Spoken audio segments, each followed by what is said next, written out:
Good morning all students. आइए जैसे कि आज हम बात करते हैं इस चैप्टर में, चैप्टर 9 है। अभी काफ़ी लंबा चैप्टर है, इस वजह से टाइमिंग लगा हुआ है इसमें। तो ये चैप्टर 9 में जो अगला टॉपिक है हमारा वो है प्रकाश। सिलेबस, न्यू सिलेबस के अकॉर्डिंग आपका 10वां चैप्टर हटा दिया गया है। इसके बाद में आपको कार्य ऊर्जा और शक्ति के बारे में पढ़ाऊंगा अगला चैप्टर। मेरा आप सभी से निवेदन है कि अच्छी से अच्छी वीडियो में आप तक शेयर करूं। उसके लिए आप मेरे वीडियो को सब्सक्राइब, बेल आइकन का बटन दबाकर उसको आगे से जल्दी से आगे शेयर करने की कोशिश करें। और यदि अगर आपको लगता है कि अगर कोई वीडियो कोई टॉपिक यदि आपको समझ में नहीं आता है तो आप मुझे कॉल करके या विद्यालय में आकर के मुझसे संपर्क कर सकते हैं। तो आइए आज मैं आपको बताना चाहूँगा कि प्रकाश का अपवर्तन क्या होता है, अपवर्तन होता क्यों है। तो देखिए, जब प्रकाश की किरण एक पारदर्शी माध्यम से दूसरे पारदर्शी माध्यम में जाती है तो दोनों माध्यमों को पृथक करने वाली तल से, जैसे कि मान लीजिए कि मैं आपको उदाहरण देता हूं कि ये आपकी प्रकाश किरण, ये विरल माध्यम में आपका वायु, ये वायु है आपका विरल माध्यम, हमने मान लिया। ये सघन माध्यम में आपका पानी, ये सघन हो गया। अब पानी भी पारदर्शी है और वायु भी पारदर्शी है, तो इस विरल से इस सघन में प्रवेश करेगी प्रकाश की किरण, ये आपतित किरण बोलेंगे इसको। यह अभिलंब है, ये पृथककारी तल है, ये वाला क्या है, पृथककारी तल इसको बोलेंगे। ये पृथककारी तल है। जैसे यहाँ पर आपतित होगी तो अपनी दिशा या अपने मार्ग से क्या हो जाती है, विचलित तो हो जाती है, उसे हम क्या कहेंगे, प्रकाश का अपवर्तन करते हैं। दोबारा मैं आपको दोहराता हूं कि जब प्रकाश की किरण एक पारदर्शी माध्यम से दूसरे पारदर्शी माध्यम में प्रवेश करती है तो अपने पृथककारी तल से, जहां से वो उस विरल से सघन में प्रवेश कर रही है तो वो पृथककारी तल, ये रहा पृथककारी तल। इससे जब दूसरे माध्यम में विरल से सघन में जाएगी तो अपनी दिशा से विचलित तो होगी या नहीं होगी। मान लीजिए मैं आपको एक उदाहरण देता हूं, आप खुले रोड पे दौड़ लगा रहे हैं। अब आपका खुला रोड क्या हो गया, विरल हो गया, वहां कुछ नहीं आपके आगे आने वाला, तो आप तीव्रता से दौड़ेंगे। अब अचानक अगर कोई ऐसी सघन या पेड़ पौधे वाला सघन जगह आ जाए, दौड़ते दौड़ते आप उसमें प्रवेश करेंगे तो आपकी गति और आपकी दिशा विचलित होगी कि नहीं होगी, होगी ना। वही कंडीशन सेम यहाँ है कि यहाँ पर ये आपकी किरण विरल माध्यम में विरल से जैसे पृथककारी तल से टकराएगी, टकराने के बाद देखिए विरल माध्यम में जो आपकी किरण है अभिलंब से दूर है, कोण आई बनाएगी।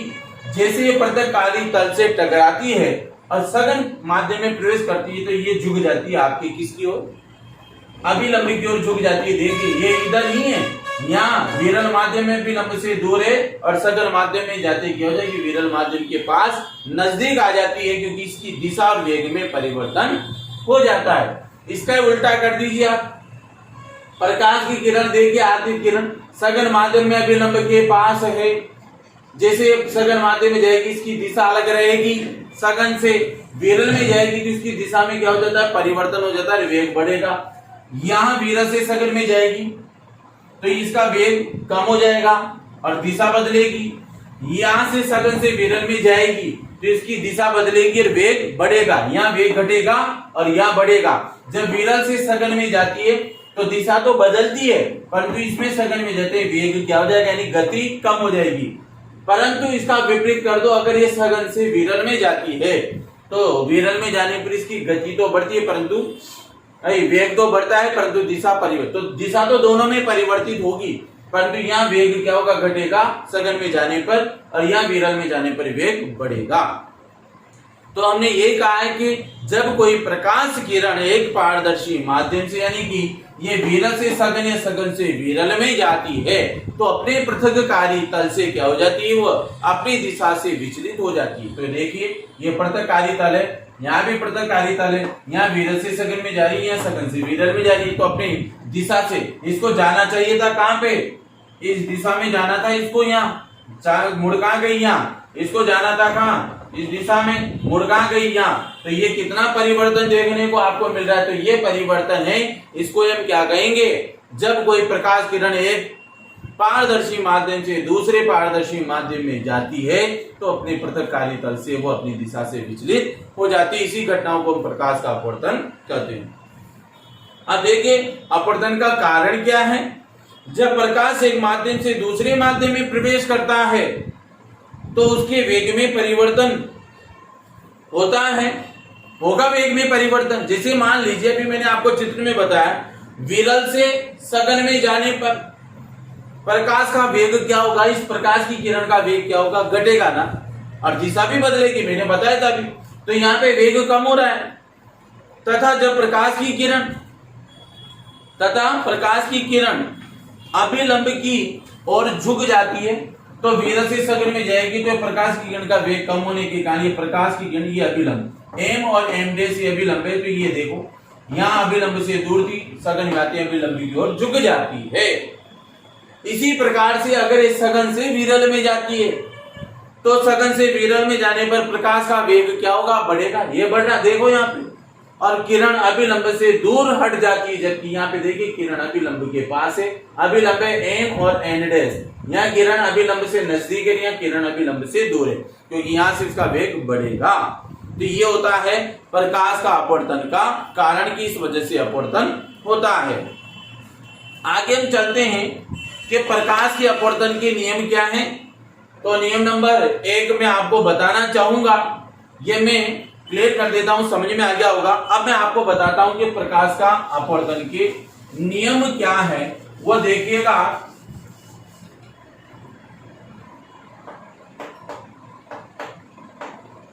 प्रकाश के अपवर्तन के नियम नंबर 1 नियम नंबर 1 आपको बताएगा कि अभी मैंने बताया था कि आपतित किरण, अपवर्तित किरण और अभिलंब सभी एक ही तल में है। चित्र में आपको दोबारा फिर बता दूं, यह भी आपका अभिलंब है, सघन से विरल में जाए, मान लीजिए सघन है, ये विरल में जाएगी तो अभिलंब से दूर हटेगी, तो यह अभिलंब, यह आपतित किरण, यह अपवर्तित किरण,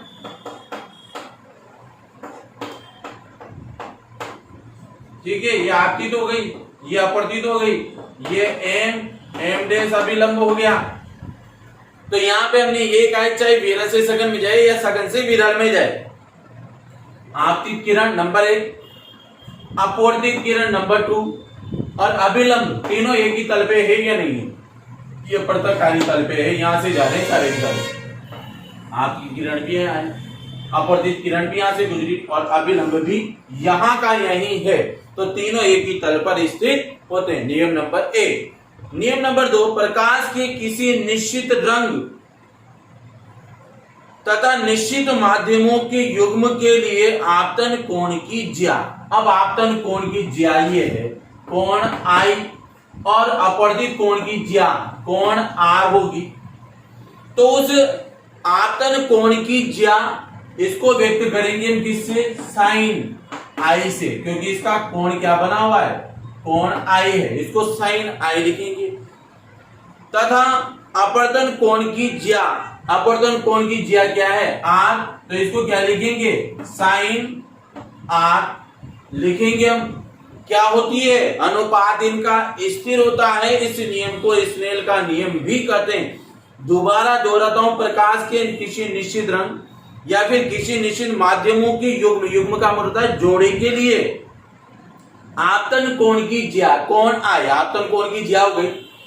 फिर इसके बाद तथा अपवर्तन कोण की ज्या, अपवर्तन कोण की ज्या आर का अनुपात क्या होगा, स्थिर, तो यहां हो जाएगा आपके साइन आई, यानी आपतन कोण की ज्या आई अपॉन अपवर्तन कोण की ज्या आर। तो इसको कैसे व्यक्त करेंगे, इसको व्यक्त करने का तरीका मैं आपको बता दूं। साइन आई, आई का मतलब आपतन कोण की ज्या अपॉन साइन आर अपवर्तित कोण की ज्या, इनका अनुपात क्या होगा, स्थिर होगा। यानी कि इसको हम यूं कह सकते हैं कि इनका नियतांक, नियतांक का मतलब इसकी स्थिरता, अर्थात ये हो गया आपका नियतांक यानी कि अपवर्तनांक 21। अपवर्तनांक 21 का मतलब हो गया माध्यम 2 का माध्यम 1 के सापेक्ष अपवर्तनांक हो गया। ये क्या हो गया? माध्यम 2 का माध्यम 1 के सापेक्ष अपवर्तनांक, यानी चिन्ह जो है ये आपकी क्या है? अपवर्तनांक का चिन्ह है। तो यहाँ sine i upon sine r, क्योंकि यहाँ पे माध्यम 2 का माध्यम है, क्योंकि एक माध्यम 1 नंबर 1 ही है आपका और माध्यम 2 है, तो ये माध्यम 2 का माध्यम 1 के सापेक्ष अपवर्तनांक, जिसको 21 लिखेंगे तो इसका मतलब होता है माध्यम 2 का माध्यम 1 के सापेक्ष अपवर्तनांक। अगर इसका मैं यूं लिख दूं इस प्रकार से तो यहाँ हो जाएगा माध्यम 1 का माध्यम 2 के सापेक्ष अपवर्तनांक हो जाता है, विपरीत हो जाएगा। तो ये कंडीशन है। तो मैंने आपको बता दिया कि स्नेल का नियम क्या है। स्नेल का नियम यही लिखेंगे आप कि प्रकाश के किसी निश्चित रंग तथा निश्चित माध्यमों की युग्म के लिए आप अपवर्तन कोण की ज्या साइन आई अनुपात और अपवर्तन कोण की ज्या का अनुपात क्या होता है? स्थिर होता है। इसे स्नेल का नियम। तो ये हमारा है स्नेल का नियम, जिसको हम स्नेल का नियम कहेंगे। अब देखिए, यदि नियतांक, मान लीजिए कि यदि नियतांक आपके यहां पे क्या हो,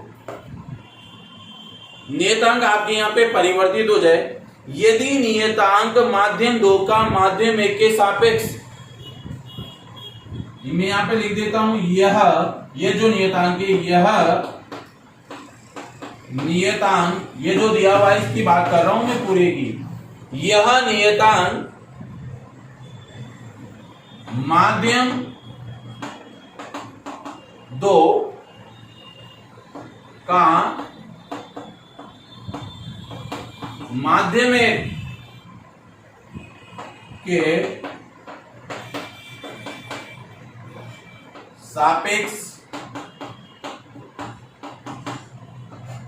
अपवर्तनांक कहलाता है। क्या कहलाएगा? सापेक्ष। इसको सापेक्ष कहेंगे। यह नियतांक जो हमने ज्ञात किया है स्नेल के नियम में, यह नियतांक माध्यम 2 का माध्यम 1 के, ये माध्यम 2 का माध्यम 1 के सापेक्ष अपवर्तनांक कहलाता है। यदि एक माध्यम निर्वात हो, निर्वात का मतलब जहां वायु न हो, तो दूसरा माध्यम के अपवर्तनांक को हम क्या कहेंगे? निरपेक्ष अपवर्तनांक। अब इसका उल्टा कर दीजिए, ये तो हमने लिख दिया कि सापेक्ष अपवर्तनांक क्या होगा? ये जो उपरोक्त नियतांक है जो हमने ज्ञात किया स्नेल के नियम में, माध्यम 2 का माध्यम 1 के सापेक्ष जो है वो तो अपवर्तनांक कहलाएगा। क्या कहलाएगा? अपवर्तनांक। अब निरपेक्ष अपवर्तनांक क्या होता है ये भी देख लीजिए। यदि एक माध्यम निर्वात, निर्वात का मतलब है वायु रहित हो, तो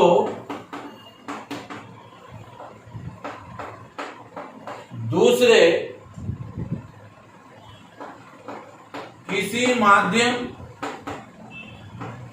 दूसरे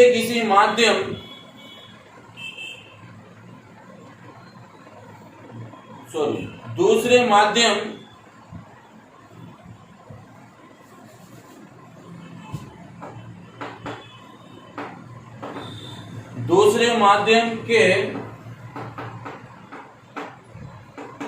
अपवर्तनांक को निरपेक्ष अपवर्तनांक कहते हैं। ये हो गया इसका विपरीत। यानी कि हमने ये कहा है कि हमने अपवर्तन के नियम पढ़े दो। पहला नियम था कि आपतित किरण, अभिलंब और अपवर्तित किरण तीनों एक ही तल पर स्थित होते हैं। दूसरा नियम था हमारा प्रकाश की किसी निश्चित रंग या फिर किसी निश्चित माध्यम के युग्म का मतलब जोड़ा। अब निश्चित माध्यम क्या हो गया? ये दोनों माध्यम निश्चित है, ये भी विरल है, ये भी विरल है, ये सघन है, ये विरल है, फर्क यही है। तो इनकी युग्म का मतलब है जोड़ा। के लिए आपतन कोण की ज्या, ये आपतन कोण की ज्या आई और ये अपवर्तन कोण की ज्या आर तथा का अनुपात क्या हो, स्थिर होता है। तो इन दोनों का अनुपात स्थिर है तो इसको हम क्या कहेंगे, स्नेल का नियम करते हैं। स्नेल के नियम को ज्ञात करने के लिए हमने सूत्र बनाए साइन आई, यानी कि आपतन कोण की ज्या आई अपॉन अपवर्तित कोण की ज्या आर बराबर नियतांक। इसका अर्थ ये होता है कि माध्यम 2 का माध्यम 1 के सापेक्ष अपवर्तनांक, ये हो गया आपका माध्यम 2, ये हो गया आपका माध्यम 1। तो इस माध्यम 2 की इस माध्यम 1 के सापेक्ष अपवर्तनांक को हम क्या कहेंगे, सापेक्ष अपवर्तनांक कहेंगे। क्या कहेंगे, सापेक्ष अपवर्तनांक। अब इसका उल्टा कीजिए, यहाँ तो हो गया एक तो सघन और एक विरल। अब यहाँ पे सघन विरल में एक तो वायु काच, सघन में आपकी दो चीजें होती है, सघन माध्यम में, सघन माध्यम में आपके दो चीजें होगी, एक तो काच और एक होगा पानी, और विरल में आपके होगी वायु, और निर्वात में आपके वायु रहित माध्यम, वायु रहित माध्यम को आप निर्वात कहेंगे। ये ध्यान रखिएगा, ये डिफरेंस है, ये चीजें, ये दोनों के विपरीत तो ये जाएगा। तो ये कंडीशन जो बताइए सापेक्ष की, काच पानी के सापेक्ष अपवर्तनांक वायु का होगा तो वो तो कहलाएगा आपके सापेक्ष। परंतु यहाँ कंडीशन देखिए, यदि एक माध्यम निर्वात, निर्वात का मतलब वायु रहित हो, तो दूसरे माध्यम के अपवर्तनांक को हम क्या कहेंगे, निरपेक्ष अपवर्तनांक कहते हैं। क्लियर है ये। यहाँ पे तो क्या था, काच पानी का वायु के सापेक्ष अपवर्तनांक, तो उसको हम क्या कहेंगे, सापेक्ष अपवर्तनांक कहेंगे। परंतु यहाँ पे एक माध्यम अगर निर्वात हो तो दूसरे माध्यम के अपवर्तनांक को हम क्या कहेंगे, निरपेक्ष अपवर्तनांक कहते हैं। ठीक है, क्लियर है। तो यहाँ तो वायु काच पानी का सापेक्ष हो जाएगा और यहाँ निर्वात का क्या होगा, किसी दूसरे माध्यम के सापेक्ष अपवर्तनांक को हम क्या कहेंगे, निर्वात के, उसको निरपेक्ष अपवर्तनांक कहते हैं। अब देखिए, किसी माध्यम के हवा के सापेक्ष अपवर्तनांक को प्रकाश का, प्रकाश के हवा में वेग एवं प्रकाश के उस माध्यम में वेग के अनुपात से दर्शाते हैं। देख लीजिए, इसको भी मैं क्लियर कर दूं आपको।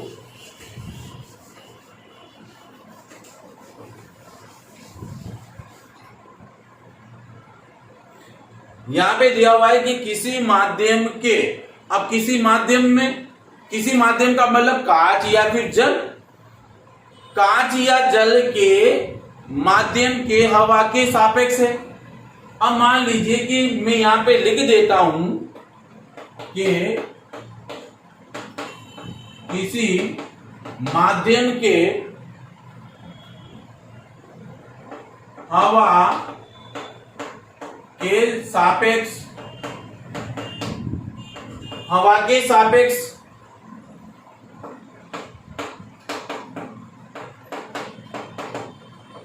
अपवर्तनांक को प्रकाश के हवा, हवा में वेग, हवा में वेग एवं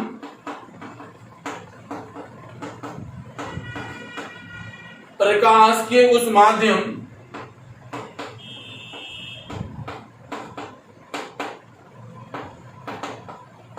उस माध्यम